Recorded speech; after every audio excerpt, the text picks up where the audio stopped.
सबसे पहले हम लेट हुए, उसके लिए क्षमा। आपको इंतजार करना पड़ा क्योंकि गीता जयंती के कई कार्यक्रम चले हुए हैं, उसमें हम शानपुर गांव में व्यस्त थे। आप सभी पत्रकार, छायाकार, इलेक्ट्रॉनिक मीडिया, सभी यूट्यूबर चैनल्स का इस प्रेस वार्ता में हार्दिक स्वागत, हार्दिक अभिनंदन। आप प्रेस वार्ता खूब करते होंगे, लेकिन इस प्रेस वार्ता का एक पूरे विश्व के लिए बनता है। परम पूजनीय गीतामनीषी स्वामी ज्ञानानंद जी के सानिध्य में दिल्ली के लाल किले के अंदर 2015 में 5151 गीता महोत्सव हुआ था। तो 5151 में उसमें हरियाणा के यशस्वी मुख्यमंत्री मनोहर लाल जी, हमारी बहुत बड़ी नेता स्वर्गीय बहन सुषमा स्वराज जी, कई एम्बेसडर्स, कई संगठन के लोग उस कार्यक्रम में उपस्थित हुए थे। उसके बाद जब लाल किले के ऊपर 5151 का जो कार्यक्रम हुआ, उसके बाद पूरे देश के अंदर और विदेश के अंदर श्रीमद् भगवत गीता का प्रचार प्रसार और बढ़ा है। शुरू तो उससे पहले भी था, लेकिन जनमानस के सामने जब मुख्यमंत्री मनोहर लाल जी बने तो उन्होंने स्वामी ज्ञानानंद जी के सानिध्य के अंदर इस गीता का प्रचार प्रसार बहुत बढ़ाया। आज भव्य गीता जयंती का 17 से 24 तक कार्यक्रम चल रहा है। और आज जिसलिए हमने प्रेस वार्ता की है, हम एक बने, हम नेक बने। 23 तारीख को ठीक 11 बजे ये 3 मंत्र हैं, 3 श्लोक हैं। इन 3 श्लोकों का उच्चारण कोई भी व्यक्ति, चाहे अपनी दुकान पे है, चाहे स्कूल पे है, अपने प्रतिष्ठान पे है, अपनी नौकरी पे है, तो ये अभियान है कि हर व्यक्ति इन 3 श्लोकों का उच्चारण करे। और ये 3 श्लोक, पहला श्लोक पहले अध्याय से, मध्य से 9वें अध्याय से और एक अंतिम अध्याय 18वें से 3 श्लोक है। उसके बारे में बाद में बताता हूं। तो इस कार्यक्रम की रचना 23 जुलाई को बनी थी। तो 23 जुलाई को परम पूज्य स्वामी ज्ञानानंद जी महाराज जी ने एक संकल्प करवाया था कि हम 1.25 करोड़ अष्टश्लोक की, 18 श्लोक की गीता पाठ करेंगे। तो मुझे बताते हुए बड़ी खुशी हो रही है कि वो 23 तारीख तक का अभियान था और ये अभियान हमने 1.25 करोड़ का 18 तारीख को ही पूरा कर लिया था कि 1.25 करोड़ भगत जनों ने गीता पाठ किए। और इसी कड़ी के अंदर 29 तारीख को हमारे उस राष्ट्रीय स्वयंसेवक संघ के परम पूजनीय सरसंघ चालक मोहन भागवत जी आए थे, जिन्होंने इस कार्यक्रम का विधिवत उद्घाटन 29 तारीख को किया था। उसी कड़ी के अंदर स्वामी अवधेशानंद जी, स्वामी परमानंद जी और वेदांता के डॉक्टर त्रेयन जी, जी न्यूज के सुभाष चंद्रा जी, कार्तिकेय शर्मा जी और सुदर्शन जी के कई वहां पे मीडिया हाउस के लोग भी इस कार्यक्रम में उपस्थित थे।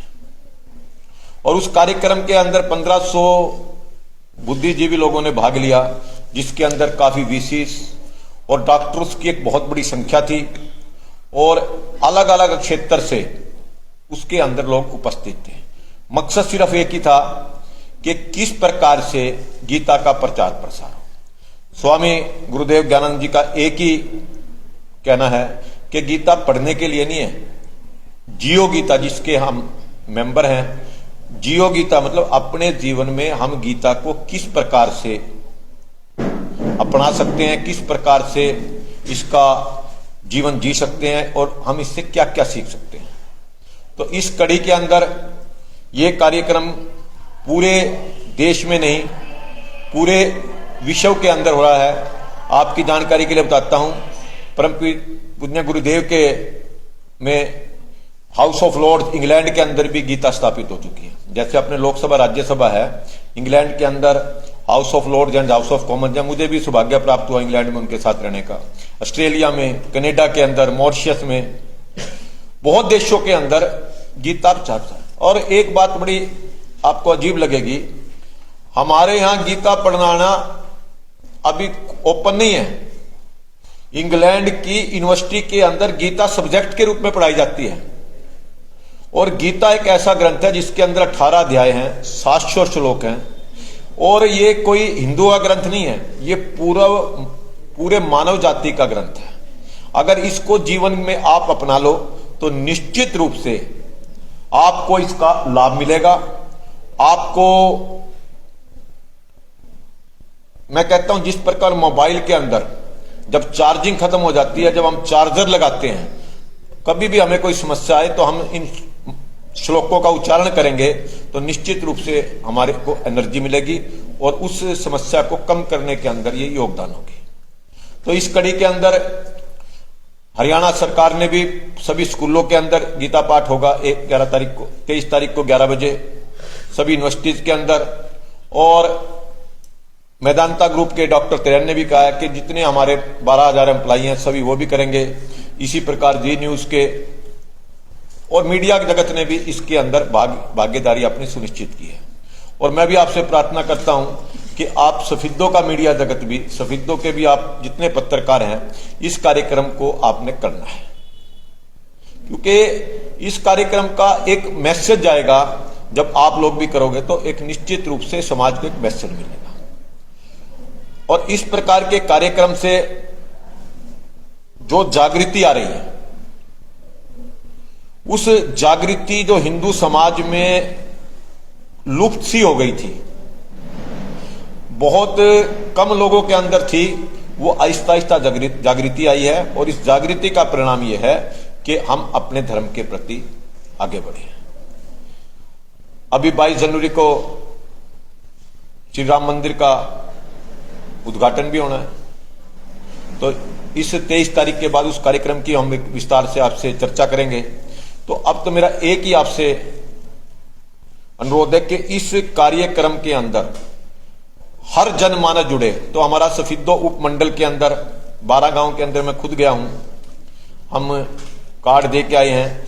स्कूल के माध्यम से, अलग अलग इंस्टीट्यूशन के माध्यम से हर घर तक हमारा ये कार्ड पहुंचाने का लक्ष्य है, ताकि कोई घर, कोई व्यक्ति अछूता ना रहे कि वो इसके अंदर भागीदार हो। आज तो व्हाट्सएप का जमाना है, व्हाट्सएप के ऊपर भी डालेंगे, ऑडियो भी है, ऑडियो के हिसाब से भी डाल लेंगे। तो इतना ही निवेदन करना था कि सभी लोग 23 तारीख को 11 बजे 1 मिनट के लिए तीनों श्लोकों का उच्चारण करें। और इससे निश्चित रूप से जहां पूरे विश्व के अंदर भारत की ताकत भी बढ़ेगी और हमारा जो भाईचारा वो भी मजबूत होगा। और निश्चित रूप से हम एक बने और नेक बनने की बात है, उसकी तरफ हम अग्रसर होंगे। बहुत बहुत धन्यवाद।